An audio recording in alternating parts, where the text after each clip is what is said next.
அனைவருக்கும் இனிய காலை வணக்கம். மலர்ந்திருக்கின்ற இந்த நாள் இனிய நாளாக அமைய வாழ்த்துக்களை தெரிவித்துக் கொண்டு நியூஸ் ஃபர்ஸ்டின் காலை நேர பிரதான செய்திகளோடு இணைந்து கொண்டிருக்கும் நான் தாரணி மகாராஜா. விரிவான செய்திகளுக்கு செல்லும் முன்னர் முதலில் இன்றைய தலைப்புச் செய்திகள்.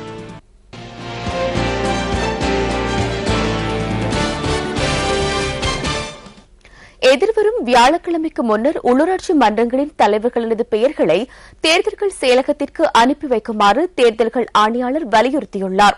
வெள்ளத்தினால் பாதிக்கப்பட்ட வடக்கு மற்றும் கிழக்கு மாகாணங்களில் உப பயிர்செய்கைக்கான விதைகளை இந்தியாவிலிருந்து இறக்குமதி செய்வதற்கு விவசாய அமைச்சு நடவடிக்கை. தென்கொரியாவுடன் அடுத்தடுத்த ஒத்துழைப்பு நடவடிக்கையில் இந்தியா கைச்சாத்திட்டுள்ளது.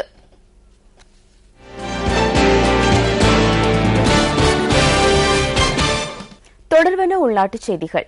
வெள்ளத்தினால் பாதிக்கப்பட்ட வடக்கு மற்றும் கிழக்கு மாகாணங்களில் உப பயிர்செய்கைக்கான 1,85,000 கிலோகிராம் விதைகளை இந்தியாவிலிருந்து இறக்குமதி செய்வதற்கு விவசாய அமைச்சு நடவடிக்கை எடுத்துள்ளது. இதன் கீழ் 50,000 கிலோகிராம் பயறு விதைகள், 75,000 கிலோகிராம் மரமுந்திரிகை விதைகள் மற்றும் 50,000 கிலோகிராம் உளுந்து விதைகளை இறக்குமதி செய்யவுள்ளதாக அமைச்சின் செயலாளர் KE கருணாதிலக்க குறிப்பிட்டார். அத்துடன் 10,000 கிலோகிராம் கவுப்பி விதைகளும் இறக்குமதி செய்யப்படவுள்ளன. இந்த விதைகள் விவசாய திணைக்களத்தினூடாக கொள்வனவு செய்யப்படவுள்ளதாக தெரிவிக்கப்படுகின்றது. பயிர்ச்செய்கை பாதிக்கப்பட்ட விவசாயிகளுக்கு இந்த விதைகளை அடுத்த மாதம் அளவில் இலவசமாக வழங்க உள்ளதாக செயலாளர் கூறினார். இந்த விதைகளின் தரம் குறித்து விவசாய திணைக்களம் உறுதிப்படுத்தும் என அமைச்சின் செயலாளர் KE கருணாதிலக்க மேலும் குறிப்பிட்டார்.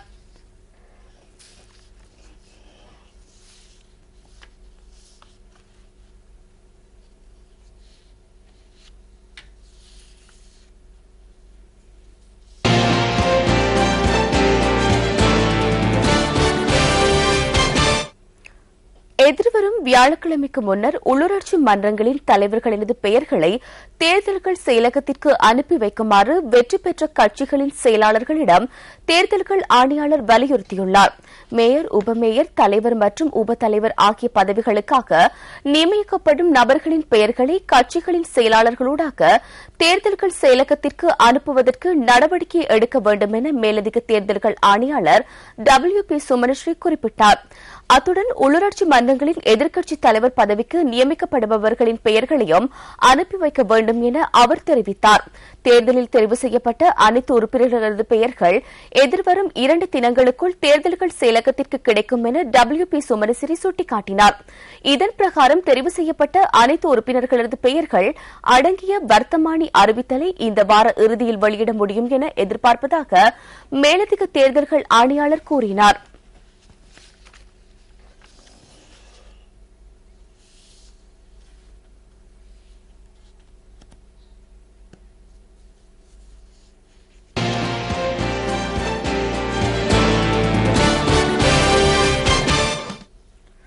மோசடிகளற்ற தேர்தல் ஒன்றிற்காக நாட்டின் தேர்தல் முறைமையை உடனடியாக மாற்ற வேண்டும் என சட்ட வல்லுநர்கள் குறிப்பிடுகின்றனர்.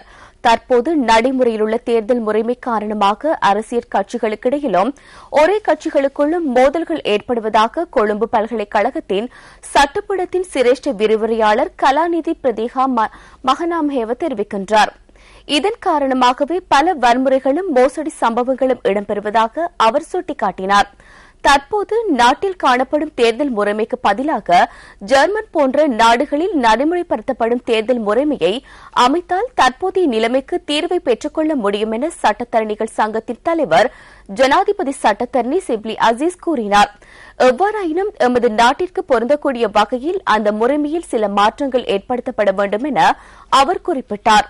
அரசியல்வாதிகளின் சில நடவடிக்கைகள் காரணமாக தற்போது காணப்படும் தேர்தல் முறைமையில் மாற்றம் ஏற்படுத்தப்படவில்லை என சட்டத்தரணிகள் சங்கத்தின் முன்னாள் செயலாளர் சிரேஷ்ட சட்டத்தரணி UR சில்வா குறிப்பிட்டார். இந்த விடயம் தொடர்பில் கலந்துரையாடப்பட்ட போதிலும் சில அரசியல்வாதிகள் தமது தேவை கருதி இவற்றுக்கு ஒத்துழைப்பு வழங்கவில்லை என அவர் சுட்டிக்காட்டினார்.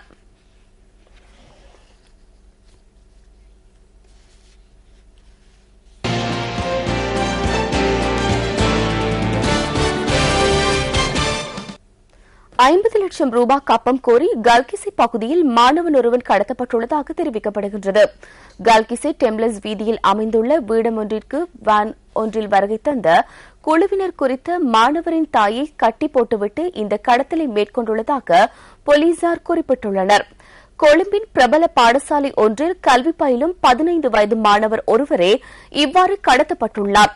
குறித்த மாணவரின் தந்தை பிரபல நிறுவனம் ஒன்றில் ஆய்வு பணிப்பாளராக பணிபுரிவதுடன் தற்போது அவர் கண்டிக்கு சுற்றுலா நிமித்தம் சென்றுள்ளதாக போலீசார் குறிப்பிட்டனர். மாணவனை கடத்திய குழுவினர் அவரின் தந்தையிடம் தொலைபேசி ஊடாக தொடர்பு கொண்டு 50 ரூபாய் லட்சம் கப்பம் கோரியுள்ளதாக போலீசார் தெரிவித்துள்ளனர். சம்பவம் தொடர்பில் கல்கிசை போலீசார் விசாரணைகளை ஆரம்பித்துள்ளனர்.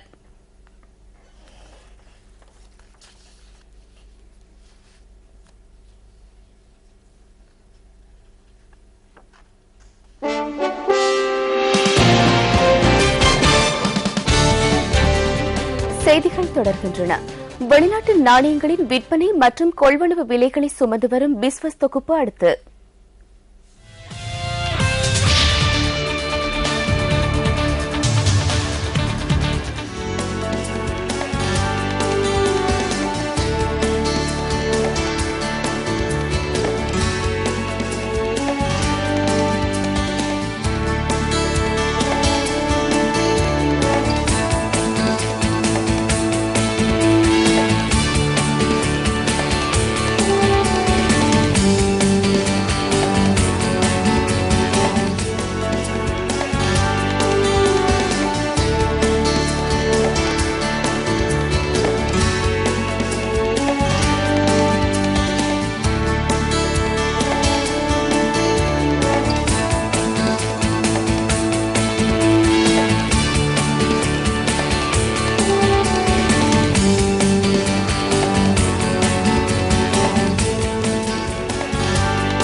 ரம்யமான பகுதிகளுக்கு உங்களை அழைத்துச் செல்லும் டிஸ்கவரி ஸ்ரீலங்கா தொகுப்பு அடுத்து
அந்த தகவல்களோடு நியூஸ் ஃபர்ஸ்டின் காலை நேர பிரதான செய்திகள் நிறைவு பெறுகின்றன.